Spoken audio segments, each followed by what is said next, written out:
Hello students, ఎలా ఉన్నారు? Welcome to ఏపీడియన్ అకాడమీ లెక్చర్ నెంబర్ 3. ఈరోజు మన లెక్చర్లో మనం డిస్కస్ చేయబోయే కాన్సెప్ట్ ఏంటంటే డిఫరెన్షియేషన్. ఏం సార్, ఈ డిఫరెన్షియేషన్ అనే టాపిక్ మోషన్ స్ట్రైట్ లైన్ కి సంబంధించిందా అంటే అలా కాదనమాట. ఈ డిఫరెన్షియేషన్ అనేది మనకు జనరల్ గా మ్యాథమెటిక్స్ లో టేబుల్స్ అనేది ఎంత ఇంపార్టెంటో, సిమిలర్ గా వచ్చి జేఈ నీట్ యొక్క ప్రాబ్లమ్స్ సాల్వ్ చేయడానికి డిఫరెన్షియేషన్ కూడా అంతే ఇంపార్టెంట్ అనమాట. కాబట్టి ఈ డిఫరెన్షియేషన్ కొద్ది బేసిక్స్ అని మనం డిస్కస్ చేసాం అనుకోండి, మనం ఫర్దర్ గా ఎన్ని లెసన్స్ లో మూవ్ అయినా సరే వాటిలో న్యూమరికల్ సాల్వ్ చేయడానికి చాలా యూజ్ అవుతుంది. కాబట్టి డిఫరెన్షియేషన్ అనే టాపిక్ వచ్చి మనం డిస్కస్ చేయబోతాం. ఓకే స్టూడెంట్స్, అర్థమైంది కదా? యాక్చువల్లీ డిఫరెన్షియేషన్ కాన్సెప్ట్ వచ్చి చెప్పాలనుకుంటే 3-4 లెక్చర్స్ పడుతుంది అనమాట. ఓకేనా? కాకపోతే ప్రస్తుతానికి మనం స్టార్ట్ చేసిన లెసన్ కి కొద్దిగా బేసిక్స్ వరకు డిస్కస్ చేసి ఆ తర్వాత ఏమన్నా ఫిజిక్స్ యొక్క బేసిక్స్ పైన సీరీస్ చేసినప్పుడు దీని గురించి మొత్తం కంప్లీట్ గా డిస్కస్ చేయడానికి ట్రై చేద్దాం. ఓకే చూడండి, ఫస్ట్ ఆఫ్ ఆల్ డిఫరెన్షియేషన్ కంటే ముందు నేను మీకు ఒక చిన్న కాన్సెప్ట్ గురించి ఎక్స్ప్లెయిన్ చేయాలనుకుంటున్నాను. అదేంటంటే స్లోప్. స్లోప్ అంటే ఏంటి చూడండి, it is the tan of angle made by the line with positive x-axis. లేదా స్టూడెంట్స్, ఫర్ ఎగ్జాంపుల్ ఒక గ్రాఫ్ తీసుకున్నాను. ఓకేనా? ఒక గ్రాఫ్ లో నేను ఒక లైన్ ని డ్రా చేశాను అనుకోండి. ఈ లైన్ వచ్చి positive side, positive X axis ఒక సైడ్ తో ఎంత యాంగిల్ చేస్తుంది, దాని యొక్క ట్యాన్ టీటా అని మనం ఏమంటామంటే స్లోప్ అంటాం. లేదా స్టూడెంట్స్, ఫర్ ఎగ్జాంపుల్ tan 30 అని అనుకోండి. tan 30 ఎంత? 1/√3. లేదా మీరు ఆల్రెడీ 10th క్లాస్ లో సైన్ కాస్ టాన్ గురించి చదువుంటారు కాబట్టి నేను మళ్ళీ దాని గురించి స్పెసిఫిక్ గా చెప్పాల్సిన అవసరం లేదు. అంటే సింపుల్ గా చెప్పాలంటే స్లోప్ అంటే ఏంటంటే అంటే ఏదైనా లైన్ తీసుకున్నప్పుడు ఆ లైన్ వచ్చి పాజిటివ్ ఎక్స్ యాక్సిస్ తో చేసే యాంగిల్ యొక్క ట్యాన్ ని మనం ఏమంటామంటే స్లోప్ అంటాం. క్లియరా? అర్థమైంది కదా? ఇప్పుడు డిఫరెన్షియేషన్ అంటే ఏంటి దాని గురించి ఒకసారి డిస్కస్ చేద్దాం. చూడండి, డిఫరెన్షియేషన్ కి ఈ స్లోప్ కి ఆ ట్యాన్ కి మధ్య రిలేషన్ క్లియర్ గా అర్థమవుతుంది. డిఫరెన్షియేషన్ అంటే సింపుల్ గా చెప్పాలంటే రేషియో ఆఫ్ స్మాల్ చేంజెస్. క్లియరా? అంటే ఒక చేంజ్ కి ఇంకొక చేంజ్ కి మధ్య ఉన్న రేషియోని మనం ఏమంటామంటే డిఫరెన్షియేషన్ అంటాం. ఎలాంటి చేంజెస్ సార్? చూడండి, ratio of small changes of one variable with respect to another variable. లేకపోతే దీన్ని ఇలా కూడా చెప్పొచ్చు, or rate of change of one variable with respect to another variable.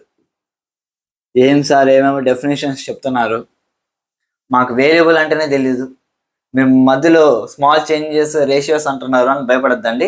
మీకు అర్థమయ్యేటట్టు చెప్తాను.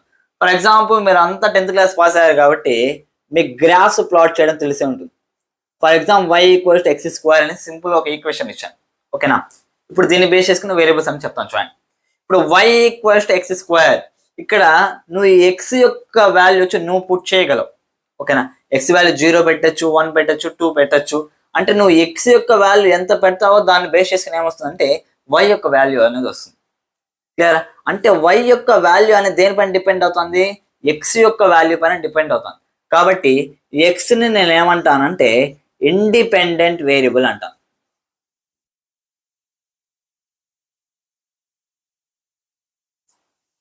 క్లియరా? ఎక్స్ ని ఏమంటానంటే ఇండిపెండెంట్ వేరియబుల్ అంటాను. y ని ఏమంటానంటే డిపెండెంట్ వేరియబుల్ అంటాను. ఎందుకు డిపెండెంట్ వేరియబుల్ అవుతుందంటే అది ఎక్స్ యొక్క వాల్యూ పైన డిపెండ్ అవుతుంది. క్లియరా? ఈ వేరియబుల్స్ గురించి అర్థమైంది కదా?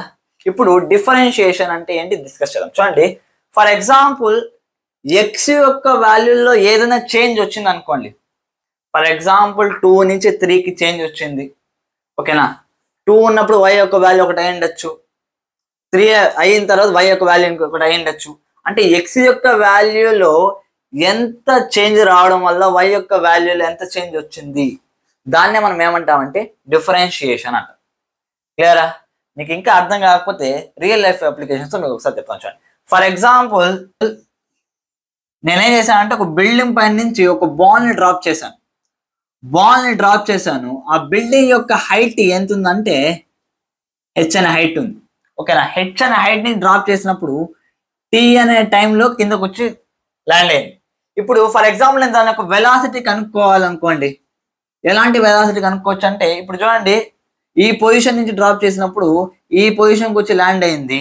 ఓకేనా, ఎంత టైంలో ల్యాండ్ అయింది అంటే టీ అనే టైంలో ల్యాండ్ అయింది. వెలాసిటీ అంటే ఏంటి? Displacement by time. డిస్ప్లేస్మెంట్ ఎంత అంటే హెచ్ బై టీ. అంటే ఈ హెచ్ బై టీ చేయడం వల్ల నాకు ఏమొస్తుంది అంటే ఆ బాడీ యొక్క వెలాసిటీ వస్తుంది. క్లియరా? ఆ బాడీ యొక్క వెలాసిటీ, అది కూడా ఎలాంటి వెలాసిటీ అంటే యావరేజ్ వెలాసిటీ వస్తుంది.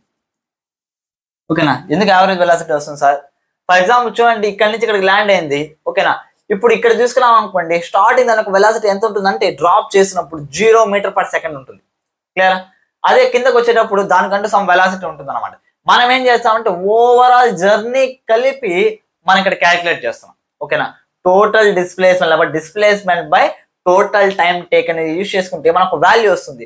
ఆ వాల్యూ మనకేం తెలియజేస్తుంది అంటే ఆ మొత్తం డిస్ప్లేస్మెంట్ ఆ టైంలో జరగాలంటే అది కాన్స్టెంట్ వెలాసిటీ, ఎంత కాన్స్టెంట్ వెలాసిటీతో మూవ్ అవుతూ వెళ్ళింది ఆ వాల్యూ మాత్రం మనకి ఇస్తుంది.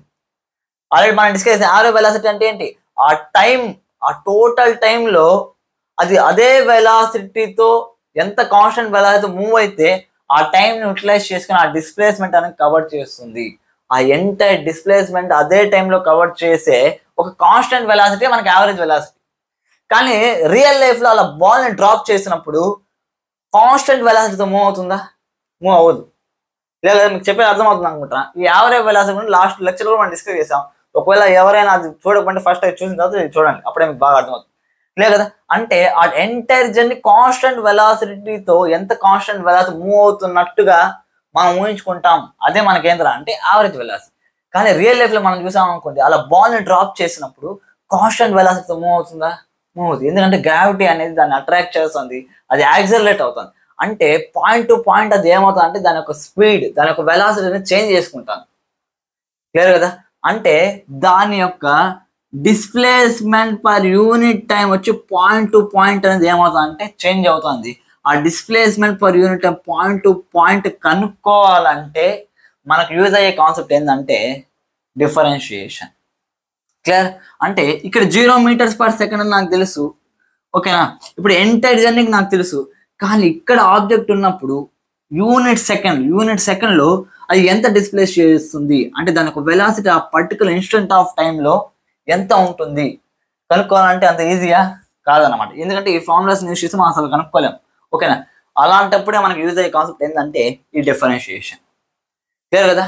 అంటే మనము ఏదైతే independent variable and dependent variable వీటి యొక్క రిలేషన్షిప్ ని మనం యూజ్ చేసుకొని మనము దాని యొక్క వెలాసిటీస్ కావచ్చు, యాక్సలరేషన్స్ కావచ్చు, అంటే ఆ రెండింటి మధ్య ఉన్న రిలేషన్స్ ని మనం ఈజీగా సాల్వ్ చేస్తాం. That precise value, accurate value అంటే ఆ పర్టికులర్ పాయింట్లో ఆ పర్టికులర్ టైంలో దానికి ప్రిసైజ్ వాల్యూస్తో పాటు చెప్పడానికి మనం యూజ్ అయ్యే కాన్సెప్ట్ ఏంటంటే డిఫరెన్షియేషన్. క్లియర్? ఫర్ ఎగ్జాంపుల్ ఈ y = x² ఉంది. దీనికి సంబంధించి మీకు చెప్తాను చూడండి.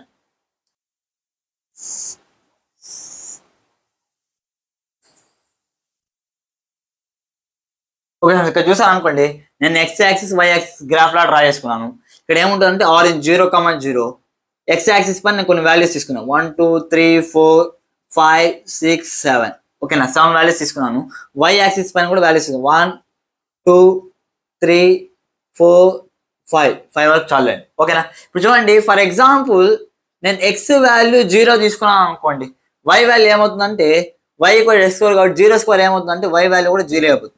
అంటే 0,0 అంటే x వాల్యూ 0 తీసుకున్నప్పుడు y వాల్యూ కూడా 0 అయింది కాబట్టి అది నాకు ఆరిజిన్ పైన వస్తుంది.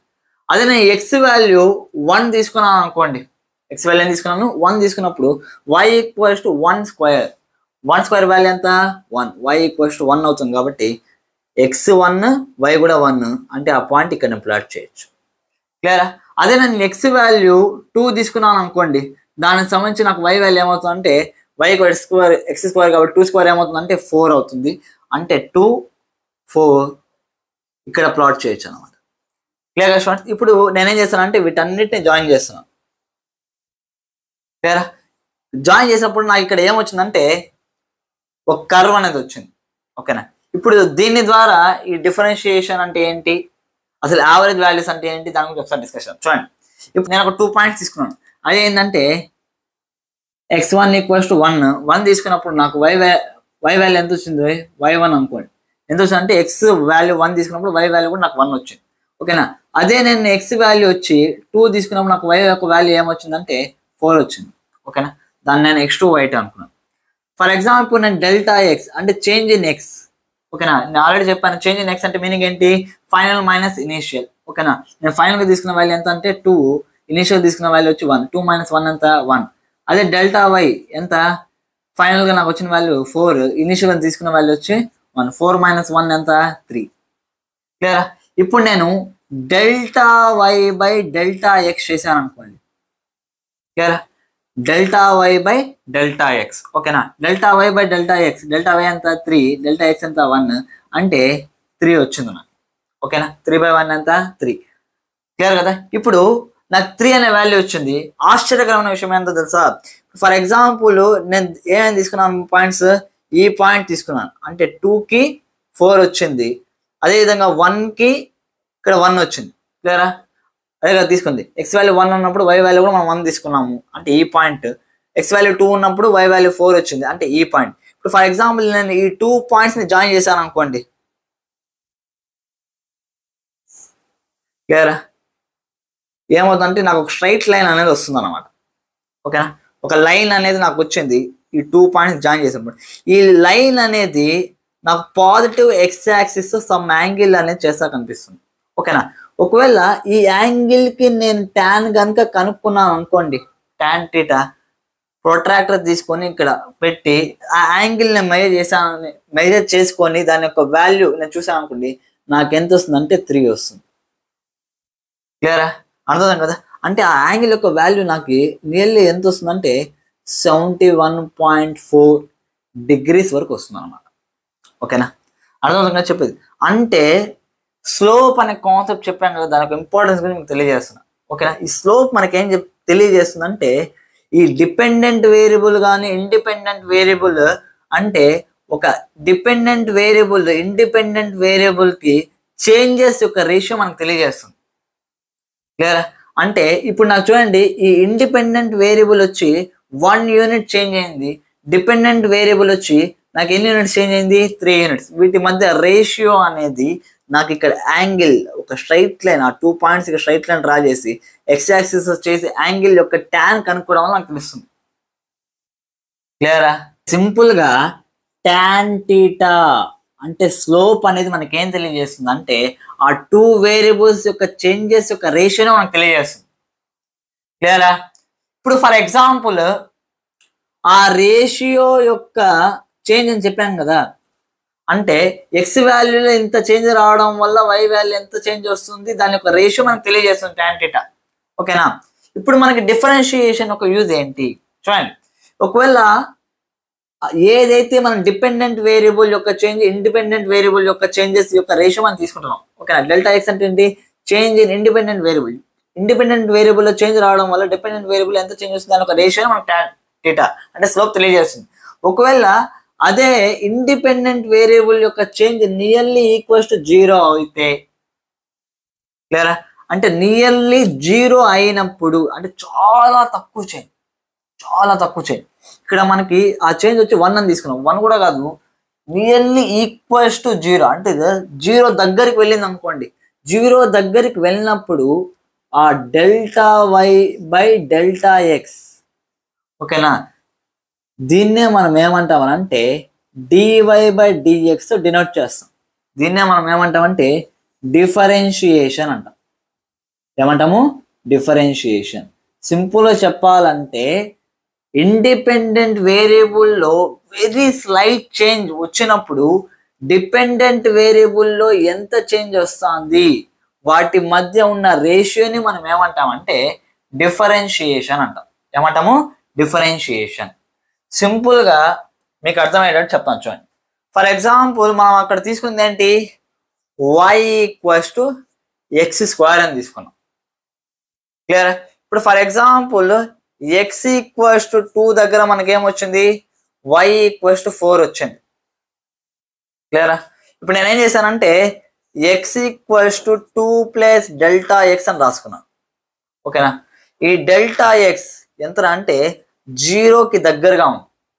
అంటే 0 కాదు కానీ 0కి దగ్గర, వెరీ లిటిల్ చేంజ్. అంటే ఇక్కడ 2 కాదు, 2.00001 అన్నమాట ఆ లెవెల్. అంటే ఎప్పుడైతే ఎక్స్ వాల్యూ నేను అంత చేంజ్ వచ్చినప్పుడు వై వాల్యూ ఎంత చేంజ్ వస్తుంది దాని గురించి ఒకసారి డిస్కస్ చేద్దాం. చూడండి, ఇప్పుడు నేను ఏం చేశానంటే 2 ప్లస్ డెల్టా ఎక్స్. ఓకేనా? ఇప్పుడు x1 వచ్చి 2, నాకు x2 ఏంద్రా అంటే 2 plus delta x, y delta x tends to 0. Clear? అప్పుడు నాకు ఈ y వాల్యూ ఏమవుతుంది చూడండి, y ఈక్వల్స్ టు ఏంటి, ఎక్స్ స్క్వేర్ కదా. ఇప్పుడు నాకు ఎక్స్ ఇక్కడ ఏంద్రా అంటే 2 ప్లస్ డెల్టా ఎక్స్ అంటే 2 plus delta X whole square. అర్థమైంది చెప్పింది? ఇది నాకు y2 వాల్యూ, ఇది y1, ఇది y2. ఓకేనా? ఇప్పుడు నాకు y2 ఏమవుతుంది, ఎలా ఉంది, a plus b whole square ఫామ్లో ఉంది. అంటే a square plus b square plus 2ab. ఓకేనా? 2 స్క్వేర్ అంతా 4 plus delta x square plus 2 అంతా 4 డెల్టా ఎక్స్. ఓకేనా? నేను ఆల్రెడీ చెప్పాను tan theta లేకపోతే స్లోప్ లేకపోతే ratio of the changes delta y by delta x చేద్దాం. Delta y by delta x అంటే y2 మైనస్ y1 అంటే 4 plus delta x square plus 4 delta x minus y2, ఇది y1 ఎంత అంటే 4 by x2 minus x1. x2 నాకు ఎంత వచ్చిందంటే 2 plus delta x minus x1 అంతా 2 పోయింది, ఇక్కడ 4 పోయింది. మొత్తానికి ఇక్కడ ఏమొచ్చిందంటే delta x square plus 4 delta x by delta x. Clear? ఇప్పుడు నేను ఏం చేశాను అంటే రెండు డెల్టా ఎక్స్ కామన్ తీసుకున్నాను. డెల్టా ఎక్స్ కామన్ తీసుకుంటే ఇంకా ఏముంటుంది, డెల్టా ఎక్స్ స్క్వేర్ కాబట్టి ఇంకొక డెల్టా ఎక్స్ ఉంది plus 4 by delta x. Delta x cancel అయిపోయింది. ఓకేనా? మొత్తాన్ని నాకేమొచ్చిందంటే delta x plus 4 where delta x tends to 0 అన్న. అంటే డెల్టా ఎక్స్ యొక్క వాల్యూ ఎంత చిన్నది అంటే అది ఎక్స్ యొక్క వాల్యూ ఎంత చేంజ్ అయింది, ఎంత తక్కువగా చేంజ్ అయింది అంటే ఇట్స్ నియర్లీ ఈక్వల్స్ టు 0. కాబట్టి దీని వాల్యూ నేను 0 తీసుకున్నాను అంటే ఓవరాల్ నాకు ఏమవుతుంది అంటే 4 అవుతుంది. ఓకేనా?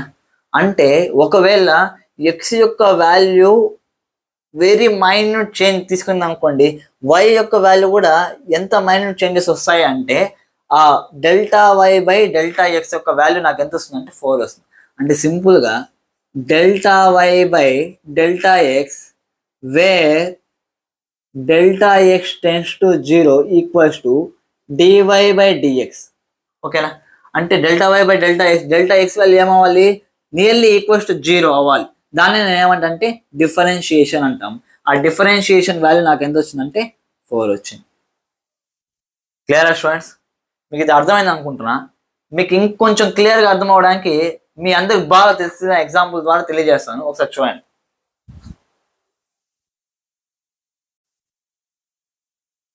ఓకే స్టూడెంట్స్, మీకు ఇంకా బాగా అర్థం ఒక సింపుల్ ఫెమిలియర్ ఎగ్జాంపుల్ చెప్తాను చూడండి.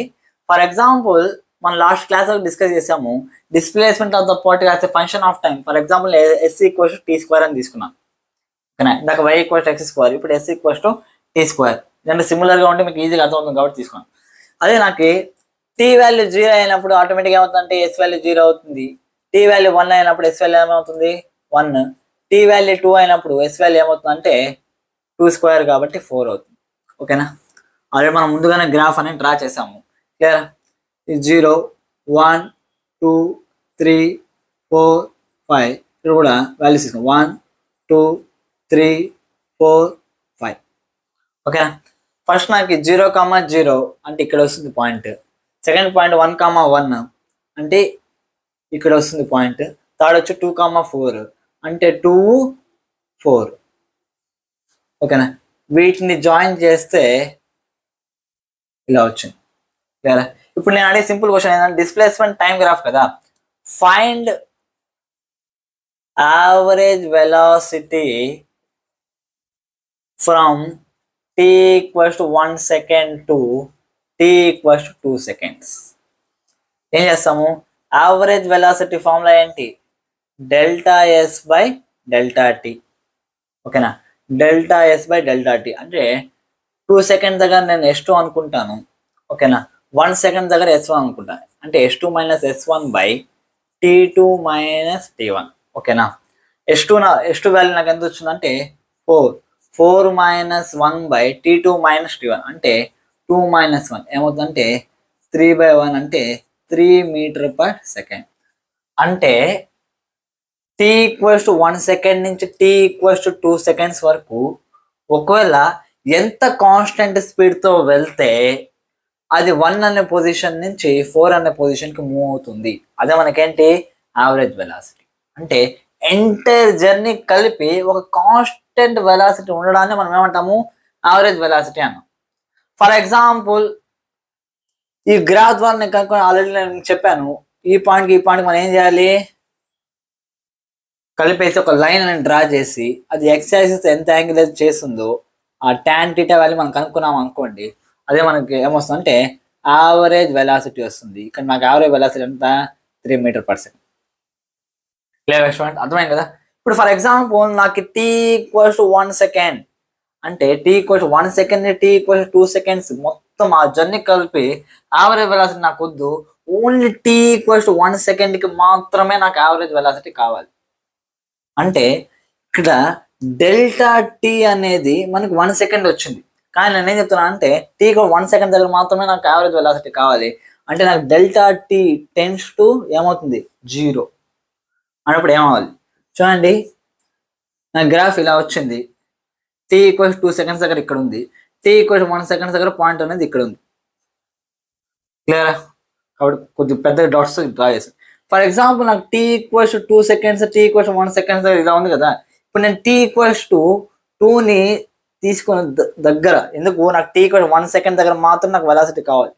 2 seconds డిక్రీస్ చేసుకుంటూ అంటే ఈ పాయింట్ని ఇక్కడి నుంచి ఇక్కడి నుంచి మూవ్ చేసుకొని ఇక్కడ దగ్గరకు తీసుకొని, అంటే జస్ట్ 1 second దగ్గరకు తీసుకొని వచ్చాను అనుకోండి. ఓకేనా, ఇప్పుడు ఈ 2 points డ్రా చేసి నేను ఇలా ట్యాంజెంట్ గీసాను అనుకోండి. క్లియరా, అంటే కరెక్ట్గా చెప్పాలంటే ఒకే ఒక పాయింట్ టచ్. ఎందుకంటే ఆ second point t equals 2 seconds దగ్గర ఉండే పాయింట్ దగ్గరకు వచ్చి నియర్లీ 1 second దగ్గర ఉండే పాయింట్ ఏమైపోయింది, మెర్జ్ అయిపోయింది. లేదా ఇప్పుడు చూసాను అనుకోండి, ఆ 2 points నియర్లీ మెర్జ్ అయిపోయి ఇప్పుడు నేను దాన్ని టచ్ చేస్తూ ఒక లైన్ గీసి tan θ వాల్యూ కనుక్కున్నాను అనుకోండి, నాకేమొస్తుందంటే average velocity at t equals 1 second. అంటే సింపుల్గా చెప్పాలంటే delta s by delta t where delta t tends to 0. ఓకేనా, and t equals to 1 seconds దగ్గర నాకు ఆ వాల్యూ నాకు వెలాసిటీ అనేది వస్తుంది. అంటే పర్టికులర్ ఆ సెకండ్ దగ్గర నాకు వెలాసిటీ అనేది వస్తుంది. దాన్ని నేను ఏమంటా అంటే ఇన్స్టంటేనియస్ వెలాసిటీ అంట. అంటే ఆ పర్టికులర్ సెకండ్ దగ్గర ఓవరాల్గా ఎంటైర్ టైం పీరియడ్ కాకుండా 1 second 2 seconds entire time period కాకుండా ఆ పర్టికులర్ సెకండ్ దగ్గర వెలాసిటీ ఎంత ఉందో కనుక్కోవడమే దాన్ని ఏమంటాం అంటే ఇన్స్టంటేనియస్ వెలాసిటీ అంట. క్లియరా, ఇప్పుడు అక్కడ ఏమైంది, పాయింట్ అనేది దగ్గర వచ్చింది అనమాట. ఓకేనా, for example t equals 1 seconds దగ్గర నాకు వెలాసిటీ కావాలి, అదే ఇన్స్టంటేనియస్ వెలాసిటీ అంటున్నాం. ఎలా కనుక్కోవాలి చూడండి, t ఈక్వల్స్ టు 1 second దగ్గర s వాల్యూ ఎంత ఉందంటే 1 ఉంది. అదే ఇప్పుడు నాకు t equals to 1 second plus delta tea. ఎందుకు, ఆ డెల్టా టీ టెన్స్ టు 0 కదా. అంటే సెకండ్ పాయింట్ కూడా ఏమైందంటే ఫస్ట్ పాయింట్ దగ్గర మెర్జ్ అవుతాను. ఓకేనా, ఇప్పుడు ఆ డిఫరెన్స్ ఇన్ టైం వచ్చి నేను డెల్టా టీ సింపుల్గా ఆల్రెడీ మనం డిస్కస్ చేస్తే డెల్టా టీ ఏమవుతుంది టెన్స్ టు 0. ఓకేనా, మనకు ఆల్రెడీ ఎస్ ఈక్వల్స్ టు ఏంటి t². అంటే ఇక్కడ నాకు t ప్లస్ ఏముంది 1 ప్లస్ డెల్టా టీ ఉంది. అంటే 1 plus delta t whole square. క్లియరా, చూడండి a plus b whole square ఏమవుతుంది a² plus b² plus 2ab 1 square 1 plus delta t whole square plus 2 delta t. ఓకేనా, ఇది s1 అనుకోండి, ఇది s2 అనుకోండి, ఇది t1 అనుకోండి, ఇది t2 అనుకోండి. అంటే t2 ఎప్పుడైతే ఆ పాయింట్ మూవ్ అవుతూ నియర్లీ 1 దగ్గర వచ్చి మెర్జ్ అవుతుందో, ఓకేనా అది.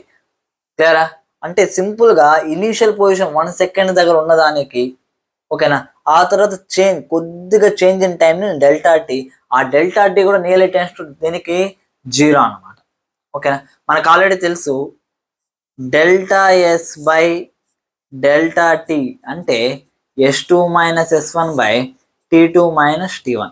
ఓకేనా, ఇక్కడ నాకు delta s by delta t where delta t tends to 0 సింపుల్గా ఎలా రాసుకుంటా అంటే డిఎస్ బై డిటీ అని రాసుకుంటా. ఓకేనా, ఎప్పుడైతే ఈ డెల్టా ఏదైతే ఇండిపెండెంట్ వేరియబుల్ టెన్స్ టు 0 అవుతుందో అదే మనకి ఏమి ఇస్తుంది అంటే డిఫరెన్షియేషన్ ఇస్తుంది. దాన్ని నేను డిఎస్ బై డిటీ లాగా రిప్రజెంట్ చేసుకున్నాను. క్లియరా? ఇప్పుడు చూడండి 1 plus delta t whole square plus 2 delta tea S2 value రాసుకున్నాను మైనస్ S1 వాల్యూ ఎంత 1 by T2 minus T1. T2 value ఎంత అంటే 1 plus delta tea minus T1 ఎంత అంటే 1. ఇది క్యాన్సిల్, ఇక్కడ -1 + 1 క్యాన్సిల్. మొత్తానికి నాకు ఏమొచ్చిందంటే delta t whole square plus 2 delta t by delta t. చూడండి డెల్టా టీ కామన్ తీస్తే delta t plus 2 by delta t. Delta t వచ్చి క్యాన్సిల్ అంటే డెల్టా టీ ప్లస్ 2. నేను ఆల్రెడీ చెప్పాను డెల్టా టీ ఏమవుతుంది టెన్స్ టు 0 అన్నాను.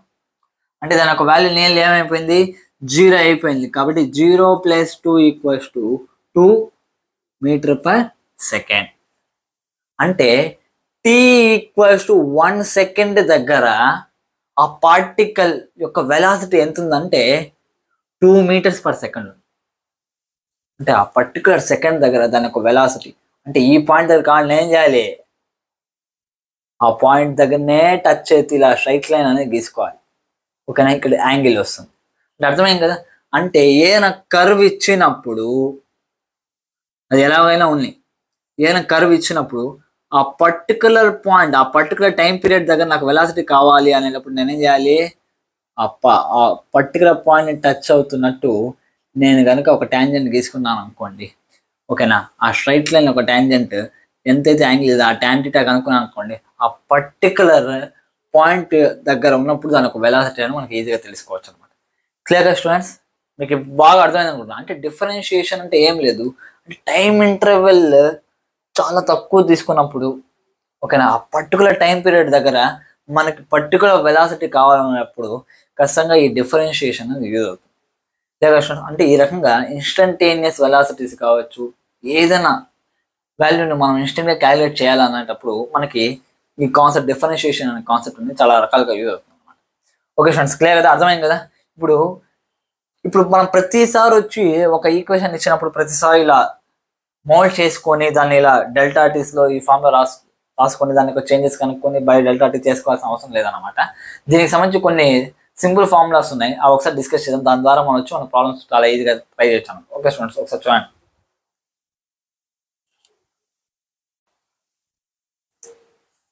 ఓకే చూడండి, first of all మనము ఆల్జబ్రిక్ ఫంక్షన్స్ యొక్క డిఫరెన్షియేషన్ వాల్యూస్ గురించి ఒకసారి డిస్కస్ చేద్దాం. చూడండి, d/dx ఆఫ్ కాన్స్టెంట్ అంటే ఒకవేళ ఏదైనా కాన్స్టెంట్ వాల్యూని డిఫరెన్షియేట్ చేయాల్సి వచ్చింది అనుకోండి, ఇప్పుడు ఆ విషయం గుర్తుపెట్టుకోండి, కాన్స్టెంట్ వాల్యూస్ ఏదైనా ఒక ఇండిపెండెంట్ వేరియబుల్ చేంజ్ అవడం వల్ల కాన్స్టెంట్ వాల్యూ ఏమైనా చేంజ్ అవుతుందా, ఏం చేంజ్ అవ్వదు. కాబట్టి వాటి యొక్క రేషియో ఏమవుతుందంటే 0 అయిపోతుంది. సిమిలర్గా అదేవిధంగా d/dx ఆఫ్ x⁴n అనుకోండి. ఓకేనా, x⁴n ఫామ్లో ఉంది. d/dx ఆఫ్ x⁴n ఫామ్లో ఏంటంటే n × x⁴n - 1.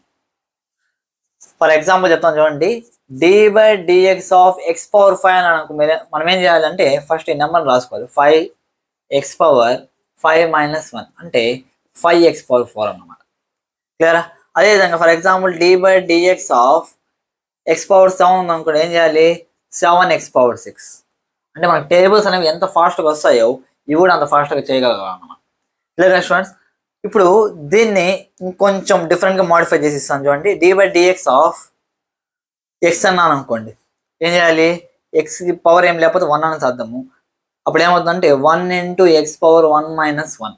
క్లియరా? అప్పుడు ఏమవుతుందంటే 1 × x⁴1 - 1 ఎంత x⁴0, x⁴0 ఎంత అంటే 1. అంటే d/dx ఆఫ్ x ఎంత అంటే 1 వస్తుంది. 1 for example d/dx of √x ఇచ్చాను అనుకోండి, ఏం చేయాలి, d/dx ఆఫ్ చూడండి √x అంటే పవర్ 1/2 అనేది కదా అర్థము. d/dx ఆఫ్ x⁴1/2 అనేది same formula n into x power n minus 1. ఇప్పుడు ఇది ఏమవుతుంది 1/2 x పవర్ 1/2 మైనస్ 1 ఎంత మైనస్ 1/2. సింపుల్ చెప్పాలంటే 1/2 రూట్ ఎక్స్ అంటే d/dx ఆఫ్ రూట్ ఎక్స్ మనకు ఎంత వస్తుందంటే 1/2 రూట్ ఎక్స్ అనమాట. క్లియరా? సిమిలర్గా d/dx ఆఫ్ 1/రూట్ ఎక్స్ ఇచ్చాను అనుకోండి, ఏం చేయాలి? మళ్ళీ d/dx of X power minus 1/2 అని అర్థం. Minus 1/2 X power minus 1/2 minus 1 minus 1/2 X power minus 3/2 అని అర్థం. Clear students? ఈ రకంగా సాల్వ్ చేయాలి. ఒకవేళ అంటే ఈ ఫార్ములాని ఎన్ని రకాలుగా ఇచ్చినా సరే మనం ఈజీగా ఇలా సాల్వ్ చేయొచ్చు అనమాట. క్లియర్? ఒకవేళ two different types of functions మనం యాడ్ చేసి సపరేట్ చేసి ఇచ్చినా సరే ఇలాగే మనం చేయాలన్నమాట. For example d/dx of x square plus 3x power 5 plus X cube ఇలా ఉందనుకోండి, ఏం చేయాలి చూడండి. సపరేట్ డిఫరెన్షియేట్ చేసుకోండి. d/dx of x square plus d/dx of 3x power 5 plus d/dx of X cube. ఓకేనా? d/dx ఆఫ్ ఎక్స్ స్క్వేర్ ఏమవుతుంది 2x power 2 minus 1 అంతా 1 అంటే 2x అనమాట simple. Plus d/dx of 3x power 5. ఇక్కడ చూడండి మన కాన్స్టెంట్ కూడా ఉంది, కాన్స్టెంట్ తో పాటు మల్టిప్లై అవుతూ ఒక ఆల్జీబ్రాయిక్ ఫంక్షన్ కూడా ఉంది. ఇలా ఉన్నప్పుడు మనం ఏం చేయాలి తెలుసా? ఎప్పుడైనా సరే ఏ ఫంక్షన్ కన్నా కాన్స్టెంట్ మల్టిప్లై అవుతుంది అనుకోండి, దాన్ని జీరో రాయాల్సిన అవసరం లేదు. ఓన్లీ కాన్స్టెంట్ ఉంటేనే జీరో వస్తుంది. ఓకేనా? ఒకవేళ కాన్స్టెంట్ మల్టిప్లై అవుతా ఉంటే మనం ఏం చేయాలంటే కాన్స్టెంట్ బయటికి రాసుకోవాలి. ఓకేనా? ఇప్పుడు ఏమవుతుంది d/dx ఆఫ్ ఎక్స్ పవర్ 5 మాత్రం ఉంటుంది. సరేనా? ఇప్పుడు చూడండి next d/dx of X cube ఏమవుతుందంటే 3x square 2x plus d/3 అలాగే రాస్తాం 3 into d/dx of X power 5 వచ్చి 5x power 4 plus 3x square 2x plus 3 5 అంతా 15x power 4 plus 3x square. అంటే సేమ్ ఇదే విధంగా ఒకవేళ ప్లస్ కాదు ఇక్కడ ఎక్కడ మైనస్ ఉన్నా సరే ఇంకో మైనస్ పెట్టి మనం చేసుకోవచ్చు. అంటే అడిషన్ సబ్ట్రాక్షన్ ఎలా ఉన్నా సరే మనం ఏం చేయొచ్చు అంటే సపరేట్ చేసుకుని మనం దాన్ని సాల్వ్ చేసుకోవచ్చు. ఎప్పుడు గుర్తుపెట్టుకోండి, మల్టిప్లికేషన్కి డివిజన్కి మనం ఇలా చేసుకోవడానికి లేదు. Multiplication division. ఓకేనా? మరి ఎలా చేయాలి అనేది ఇంకా ముందు చెప్తాను. ఓకే, ఈ ఫార్ములా మీకు అర్థమైంది కదా. నెక్స్ట్ ట్రిగ్నోమెట్రిక్ ఫంక్షన్స్కి డిఫరెన్షియేషన్ ఎలా వస్తుంది ఒకసారి చూడండి.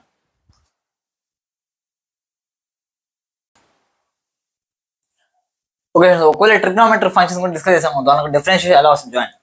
For example d/dx of sin x ఇచ్చాడు అనుకోండి, d/dx sin x ఏమవుతుందంటే cos x అవుతుంది. అదేవిధంగా d/dx ఆఫ్ cos x ఏమవుతుందంటే మైనస్ sin x వస్తుంది, దీనికి మైనస్ వస్తుంది. ఓకేనా? Next d/dx of tan x ఏమవుతుందంటే sec స్క్వేర్ x అవుతుంది.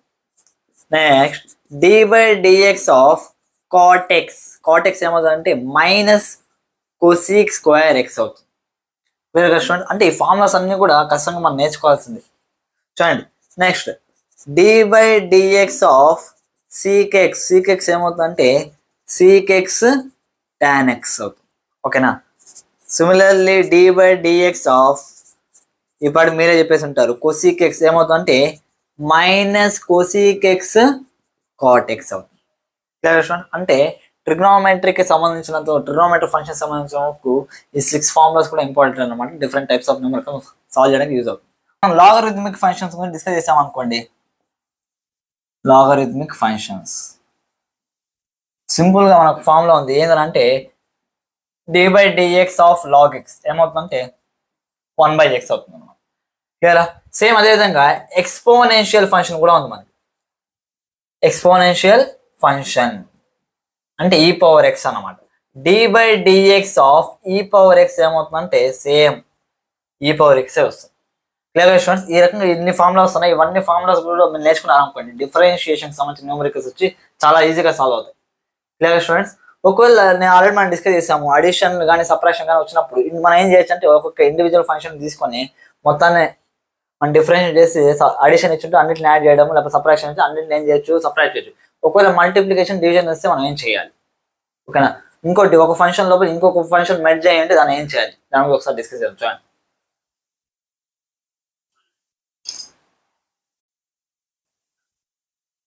ఓకే స్టూడెంట్స్, ఇప్పుడు మనము ఏమైనా టూ ఫంక్షన్స్ మల్టిప్లై అవుతున్నాం దాన్ని ఎలా డిఫరెన్షియేషన్ చేయాలి దాని గురించి ఒకసారి డిస్కస్ చేద్దాం.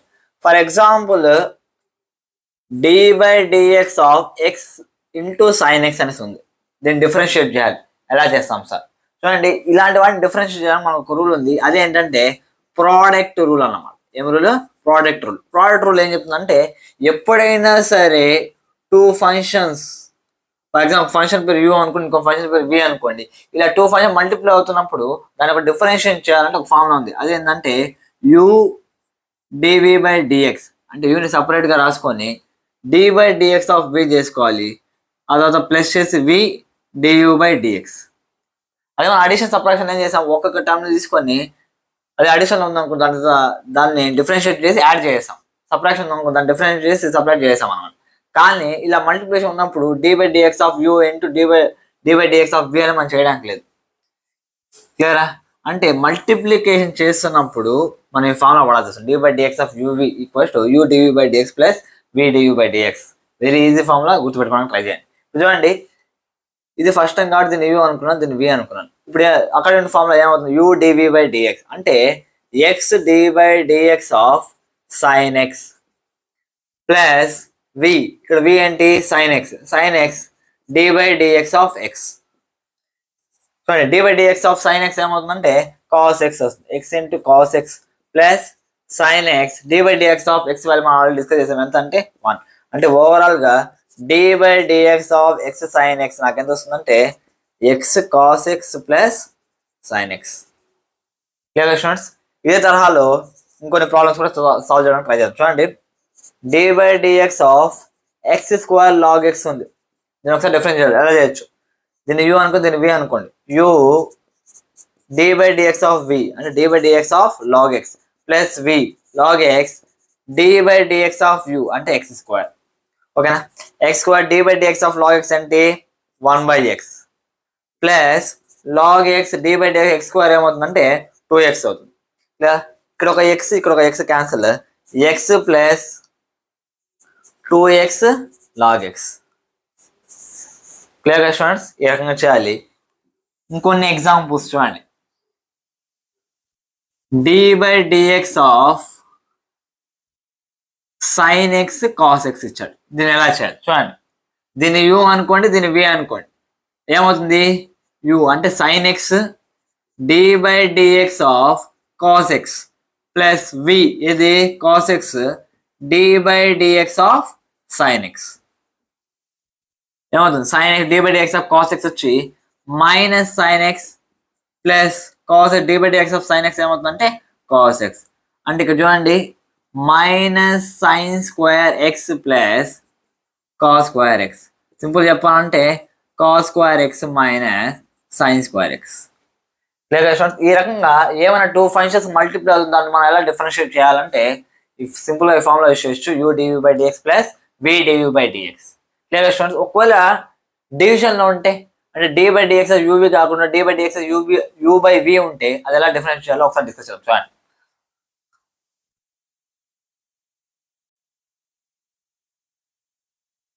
సరే స్టూడెంట్స్, ఒకవేళ టూ ఫంక్షన్స్ డివిజన్ ఫామ్ లో ఉంటే దాన్ని ఎలా డిఫరెన్షియేట్ చేయాలి ఒకసారి చూడండి.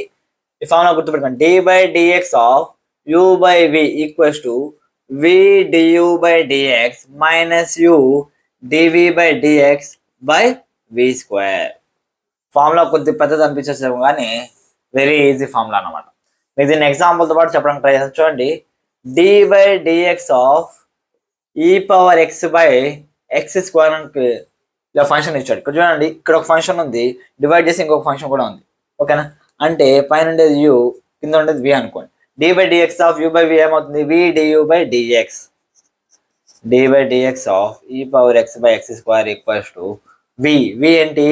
X square d by dx of u. U ఏమవుతుంది? ఈ power x minus u e power x d by dx of v అంటే x square by v square అంటే ఎక్స్ స్క్వేర్ హోల్ స్క్వేర్.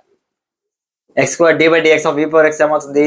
ఈ పవర్ ఎక్స్ మైనస్ ఈ power d by dx x square ఏమవుతుందంటే 2x by x square whole square అంటే a power m whole power n ఏమవుతుందంటే a power M into ఎన్ అంటే X power 4 వస్తుంది. ఇప్పుడు ఈ రెండులో చూసారనుకోండి, ఎక్స్ ఈ పవర్ ఎక్స్ అనేది కామన్ గా ఉంది. ఎక్స్ ఈ పవర్ ఎక్స్ కామన్ చేసి ఇక్కడ ఒక ఎక్స్ ఉంటుంది.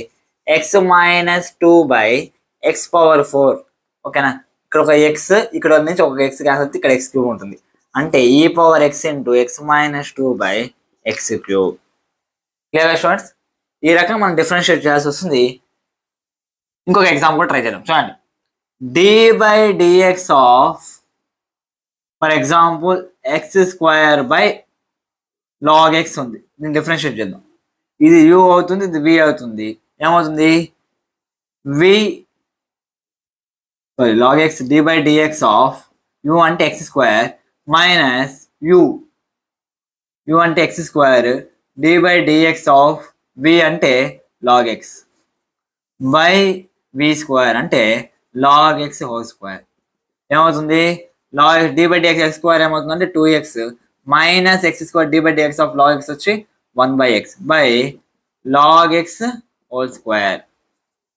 చూడండి, 2 log x ఇంటూ x.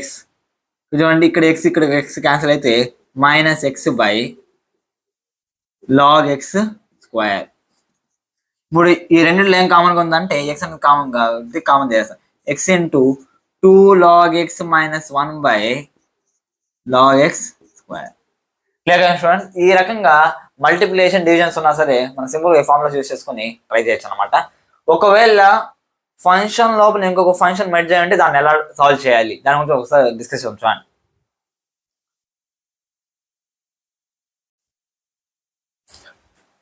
సరే స్టూడెంట్, ఇప్పుడు మనము చైన్ రూల్ గురించి డిస్కస్ చేద్దాం.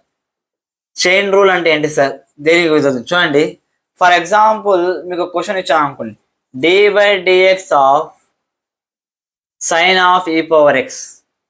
దీన్ని ఎలా చేయొచ్చు సార్? చూడండి, d/dx ఆఫ్ సైన్ x కి మనకు తెలుసు ఏంటి, cos x అది. కానీ d/dx ఆఫ్ సైన్ e⁴x మనకు తెలియదు.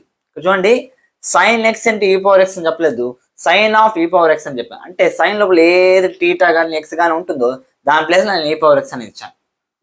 ఇలా ఇచ్చినప్పుడు మనం ఏం చేయాలి? చూడండి, సింపుల్ గా చెప్పాలంటే ఫస్ట్ మనకి ఏ ఫంక్షన్ ఉంటుందో దాన్ని మనం డిఫరెన్షియేట్ చేసేయాలి. d/dx ఆఫ్ సైన్ x అనుకోండి, d/dx ఆఫ్ సైన్ x ఏమవుతుందంటే cos x. కాబట్టి x ప్లేస్ లో ఏముంది, e⁴x ఉంది కాబట్టి cos e⁴x అని రాసుకుంటాం. నెక్స్ట్ d/dx ఆఫ్ e⁴x అంటే ఏదైతే x ప్లేస్ లో ఉందో దాన్ని ఇంకొకసారి డిఫరెన్షియేట్ చేస్తూ దాంతో మల్టిప్లై చేయాలన్నమాట. అంటే cos e⁴x d/dx of e⁴x ఏమవుతుంది, e⁴x అవుతుంది. క్లియరా? అంటే cos e⁴x ఇంటూ e⁴x అని అర్థం. మీకు ఇంకా బాగా అర్థం అవడానికి కొన్ని ఎగ్జాంపుల్స్ ట్రై చేద్దాం. చూడండి, ఫర్ ఎగ్జాంపుల్ క్వశ్చన్ ఇలా d/dx ఆఫ్ √(x² + 2x + 1) అనేసి ఉంది. దీన్ని ఎలా డిఫరెన్షియేట్ చేయాలి? చూడండి, ఇది చూడగానే ఒకటి ఐడియా వస్తుంది. d/dx ఆఫ్ √x ఫామ్ లో ఉంది. ఓకేనా, మనం ఆల్రెడీ డిస్కస్ చేసాం. d/dx ఆఫ్ √x ఏమవుతుందంటే 1/2 √x అవుతుంది. ఓకేనా, ఒకవేళ మీకు అర్థం అవ్వాలంటే చూడండి, రూట్ అంటే మీనింగ్ ఏంటి, పవర్ 1/2 అని అర్థం. అంటే d/dx of x⁴1/2 d/dx x⁴n formula apply చేసాం అనుకో 1/2 √x మనకు ఆన్సర్ వస్తుంది. చూడండి, ఇక్కడ ఏముంది, d/dx ఆఫ్ √(x² + 2x + 1). దీని మొత్తాన్ని x అనుకుంటే d/dx ఆఫ్ √x ఏమవుతుంది, 1/2 √x అవుతుంది. అంటే 1/2 √x ప్లస్ ఏముంది, x² + 2x + 1. ఓకేనా, నెక్స్ట్ ఇంటూ d/dx మనం ఏం చేయాలి, x² + 2x + 1 చేయాలి. చూడండి, next 1/2 √(x² + 2x + 1) into d/dx of x² ఏమవుతుంది, 2x అవుతుంది. d/dx of 2x 2/2 d/dx of x ఏమవుతుంది అంటే 1 అవుతుంది. ప్లస్ d/dx ఆఫ్ 1 ఎంత అంటే 0.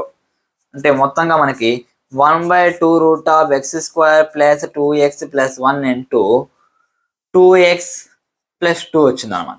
ఓకేనా, ఈ రెండింటిలో మనకు 2 కామన్ గా ఉంది కాబట్టి 2/2 √(x² + 2x + 1) రెండింటిలో నుంచి 2 కామన్ చేసాం. ఇంకేముంటుంది అంటే ఇక్కడ x + 1 ఉంటుంది.